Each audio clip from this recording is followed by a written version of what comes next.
A person gets the promotion, sees the new number, and believes they have crossed into safety. $150,000. 6 figures. The line they were told would change everything, and yet the month still ends the same way. The card balance is higher than expected. Rent absorbs more than it should. A dinner here, a trip there, an upgraded apartment that felt deserved, a car payment that now seems normal. The paycheck lands, and within days it is already spoken for. That is the contradiction nobody explains. You finally hit 6 figures, so you should be completely stress-free about money, right? But the terrifying truth is that earning more often guarantees you stay trapped in a cycle of invisible debt. Not always the kind that shows up as panic. Often, it looks respectable. It looks like automatic payments, premium convenience, and a life that appears stable from the outside. But underneath it is something else. Rising income being quietly converted into permanent obligation. That is why so many high earners feel confused. They are not reckless. They are not lazy. They are not imagining it. They were handed a bigger bucket in a system that widened every leak. The public story says income solves money problems. The forensic reality is harsher. Income without margin often magnifies them. Because the real question was never what you earn on paper. The real question is what actually reaches your life, what remains after the system takes its cut, and what survives after your new identity starts spending it in advance. Today, we are going to examine the mathematical trap keeping high earners broke, not as a morality tale, but as a structural one. Because the danger is not that you make too little, it is that the moment you finally look successful, everyone gets paid before you do. A salary of $150,000 sounds enormous until it begins passing through the machinery built around it. On paper, it feels like abundance. In practice, it often arrives as something much smaller. A worker earning around $140,000 to $150,000 may assume they are taking home nearly all of it. But federal taxes, state taxes, payroll taxes, retirement withholding, health insurance, commuting costs, and benefit deductions can quietly pull tens of thousands of dollars out of the stream before the money even reaches a checking account. The number in the offer letter is not the number in your life. Someone earning $150,000 may see closer to $8,000 per month after taxes and deductions, depending on where they live. That still sounds comfortable until the fixed costs begin arriving. A $3,000 apartment, a $700 car payment, utilities, insurance, student loans, childcare, streaming services, travel, dining out, a gym membership, small conveniences that barely register because they feel earned. Suddenly, the 6-figure worker has built a life that costs $7,500 per month to maintain. The public belief is that high earners are rich. The forensic reality is that many are simply expensive, and this is where the trap begins to tighten. Because earning more does not just increase income, it changes permission. A person making $60,000 may hesitate before upgrading apartments by $500 per month. A person making $150,000 tells themselves they deserve it. After all, they worked hard, they sacrificed, they finally made it. The rent upgrade becomes a better neighborhood. The better neighborhood becomes more expensive restaurants, more expensive grocery stores, more expensive social expectations, and more pressure to maintain the image of someone who belongs there. That's extra $500 in rent is never just $500. It is another $6,000 per year after tax. It is furniture that matches the apartment. It is higher utilities. It is valet parking. It is brunch becoming normal. And because each increase feels small in isolation, nobody notices the full pattern until their income rises again and somehow still feels insufficient. This is the reward cycle that traps people. You work harder, you earn more, you spend slightly more to make the hard work feel worth it. Then your new spending becomes normal. Then the feeling of being behind returns. The system benefits because every raise creates another opportunity to absorb your future flexibility. What looks like success is often just a more sophisticated version of paycheck-to-paycheck living. The person making $50,000 and the person making $150,000 can both experience the same private panic on the last day of the month. The difference is that the higher earner usually has nicer furniture when it happens. Once income rises, something else changes quietly in the background.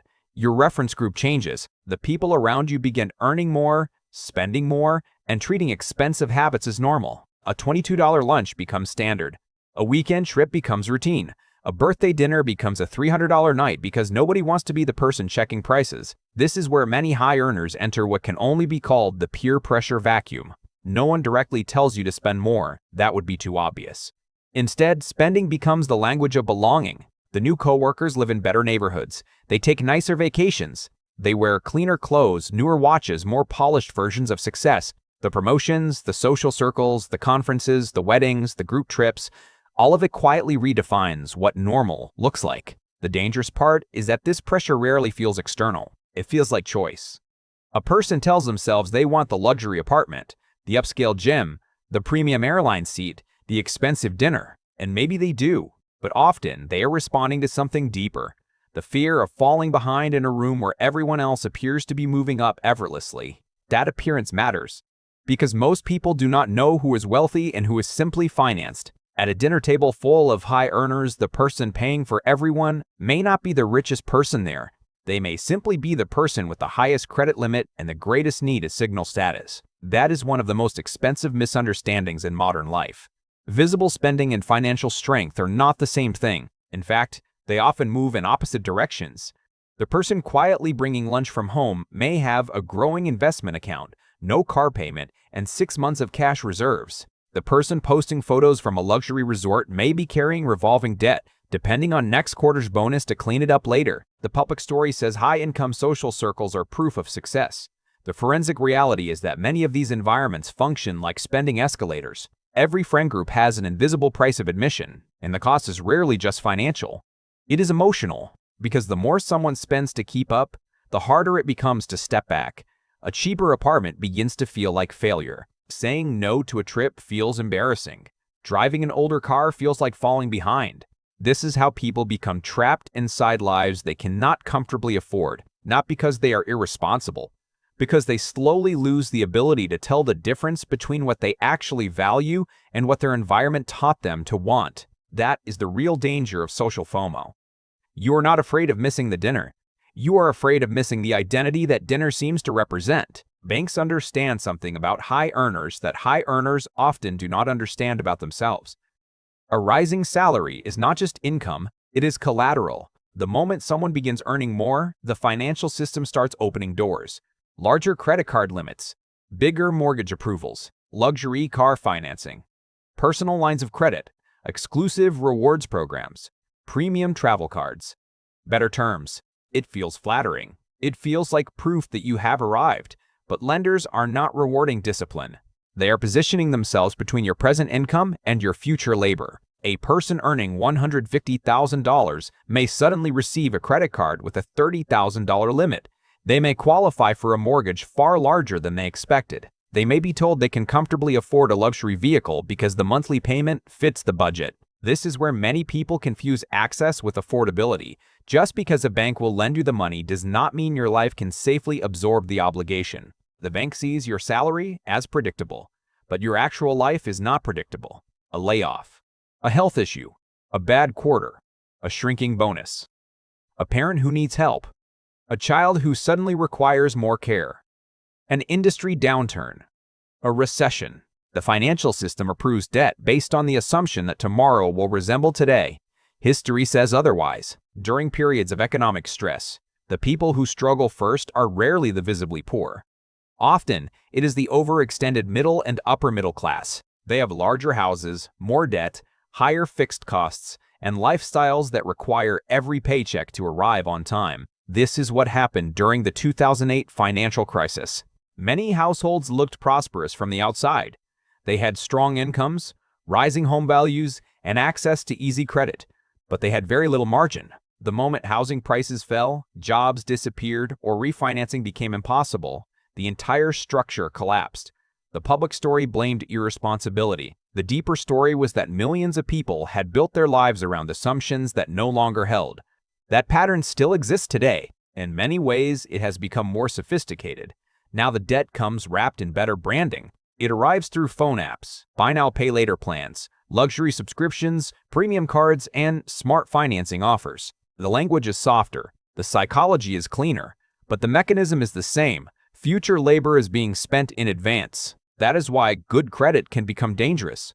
Most people believe good credit means financial health. Sometimes it does, but often it simply means someone has proven they can carry larger amounts of debt without missing payments. That is useful for lenders. It is not always useful for the borrower. Because the more debt capacity someone has, the easier it becomes to build a life that only works under ideal conditions, and ideal conditions rarely last. The most dangerous financial assumption is not, "I can afford this." It is, "I will make more later." That belief sounds harmless. It sounds ambitious. For many high earners, it even feels reasonable. Promotions will come. Bonuses will arrive. Stock compensation will vest. Business will improve. Next year will be easier. So people begin spending future income before it exists. They delay saving because they expect to catch up later. They postpone building emergency reserves because a raise is probably coming. They buy the larger home, accept the higher payment, and tell themselves the future version of them will absorb it. Sometimes that future arrives, sometimes it does not. And when it does not, the household discovers that almost every expense has already hardened into a permanent obligation. This is the lifestyle lock-in. Once fixed costs rise, they become psychologically and socially difficult to reverse. A person can cancel a streaming subscription in minutes. They cannot easily unwind a luxury apartment lease, private school tuition, a finance vehicle, or a mortgage based on peak earnings. That is why so many high earners live with almost no real margin despite impressive salaries. They may save 5% of income and assume they are doing fine because the dollar amount looks large. But percentage matters more than optics. A household earning $150,000 and saving 5% is putting away $7,500 per year. A household earning the same amount and saving 20% is putting away $30,000 per year. The difference is not just $22,500 annually. It is resilience. It is the ability to survive a layoff without panic. It is the ability to walk away from a toxic job. It is the ability to handle a surprise expense without debt. It is the difference between choosing and reacting. Over 10 years, that gap becomes enormous. The person saving 5% may look wealthier in public because more of their income is visible through cars, vacations, clothes, and housing. The person saving 20% may appear more restrained. But one is building options. The other is building obligations. That is the real meaning of wealth. Not visible abundance, invisible flexibility. And this is where the public narrative breaks down. People are told to focus on earning more. Almost nobody tells them to protect the gap between what they earn and what they spend, because the gap is where freedom lives. Once that gap disappears, every future decision becomes harder. The person cannot leave the job because the mortgage is too large. They cannot reduce hours because the school payments are fixed. They cannot take risks because the emergency fund is too small. They cannot slow down because the lifestyle now requires constant acceleration. That is why high earners often feel trapped. Not because they failed, because they built a life that needs too much from them every month. The people who survive financial stress best are not always the ones who earn the most. Often, they are the ones who preserved the most room. They protected the gap between income and spending. They treated raises as an opportunity to build flexibility instead of increasing obligations. They understood that every recurring expense is not just a payment. It is a claim on future time, future labor, and future freedom. That is why breaking the lifestyle lock-in usually starts with something simple and uncomfortable, an audit. Not of your income, of your fixed costs. What percentage of your monthly life is non-negotiable? How much of your spending reflects actual joy versus social expectation? Which expenses would remain if nobody else could see them? Those questions matter because most people do not need a total financial reset. They need distance between themselves and their obligations. That often means routing raises directly towards savings, investments, debt reduction, or cash reserves before lifestyle has a chance to absorb them. It means making wealth building automatic because willpower is unreliable, especially when income rises and spending opportunities multiply. The public story says, wealth is about earning more. The forensic reality is that wealth is about owning more of your own future. An asset is not something that looks impressive. It is something that continues helping you when you stop working. A luxury car may signal status. Cash reserves signal time. A larger apartment may signal success. A portfolio, a paid-down home, or a low-cost life signal options. That is the divide that matters. Income is what you make. Net worth is what you keep. And the people who quietly become financially secure are usually not the ones trying hardest to look rich. They are the ones who understand that appearances create applause, but margin creates survival. 10 years from now, two people can earn the same salary and live completely different realities. One will own a life that became larger, shinier, and more expensive every year.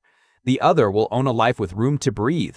And when the economy changes, when layoffs come, when industries slow, when health fails, or when the rules shift again, only one of those people will have the ability to adapt. That is the real wealth formula. Not more income, more room.